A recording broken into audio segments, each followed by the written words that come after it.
Sziasztok! A következő néhány mondatban azt fogom elmondani, hogyan kell elindulni egy dízelautóval, aminek még hideg a motorja. Megjegyzem, hallottam már olyan véleményt is, hogy miután beindítottad, egyből el kell vele indulni. Nem túráztatva, de elindulni, hogy minél előbb bemelegedjen a motor. Hát ettől azonnal kikészültem, de igazából akkor dobtam le az égszíjat, amikor a másik véglettel találkoztam, miszerint addig nem szabad alapjárat fölé emelni a fordulatszámot, amíg ott az a kis piros lámpa el nem alszik. Hát azzal a kis piros lámpával konkrétan az olajnyomás visszajelzőre célzott az illető, és az állítását azzal indokolta, hogy amikor az a kis piros lámpa elalszik, akkor lesz elég meleg a motor, elég meleg az olaj, ennél fogva megfelelő az olajnyomás. Na mondom, vége, mindjárt felvágom az ereimet, ha még egy ilyen dumát meghallok, mert hát ilyesmit is lehet néha hallani, és sajnos elég sokan hasonló ismeretekkel vannak. Úgyhogy ezzel a két dologgal kapcsolatban én most elmondom, hogy mi a dörgés. Az első, az olajnyomás nem az olaj hőmérsékletének, hanem a motorfordulat számának a függvénye, és ha valamilyen csoda folytán nem alszik el már alapjáraton a visszajelző, akkor az azt jelenti, hogy még nem áll fenn az optimális olajnyomás, és muszáj egy pillanatra megemelnünk a fordulatszámot, különben a rendszer nem lesz képes az alapjáraton ketyegő motorban átnyomni az olajat a dugattyúköpenyen található apró furatokon és az olajáteresztő gyűrűn, így az olajlehúzó gyűrűnek nem lesz mit lehúzni a hengerfalon, és a gyenge olajozás számlájára írhatóan fokozott mértékű kopásra számíthatunk. Oké, ennyit az olajnyomásról. Második, hogyan induljunk hideg dízelautóval? Először egy kis összehasonlítás. Az Otto motorok, vagyis benzines motorok esetében elektromos szikra robbantja be az üzemanyag levegő keveréket a kompressziótérben, ami nagyjából 3-400 fokot produkál. Ezzel szemben a dízelmotorokban öngyulladás történik, amihez már 7-800 fokra van szükség.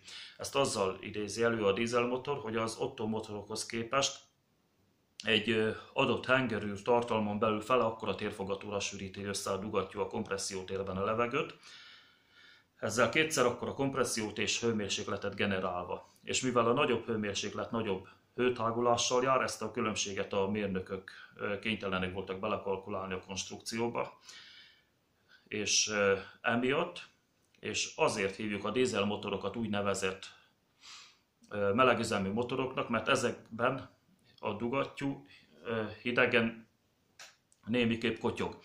És ahogy közelít az üzemi hőfokhoz, úgy válik a dugattyú mindinkább passzentossá a hengerfallal, ezzel is támogatva a kompressziógyűrű hatékonyságát.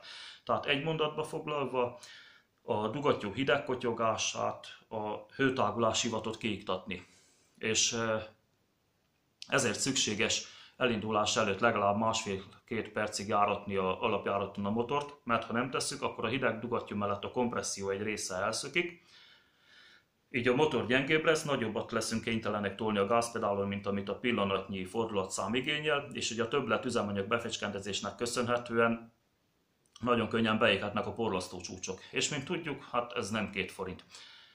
Egyébként meleg motornál is érdemesebb a nagyobb fordulatszámra törekednünk, és ennek megfelelően megválasztani a sebességfokozatot, nem pedig azon élvezkedni, hogy fű, hogy megy föl 4-ben, meg 5-ben, akár alapjáraton is az emelkedőn a dízelautó, mert felmegy, van a dízelben kakaó, de csak egy darabig.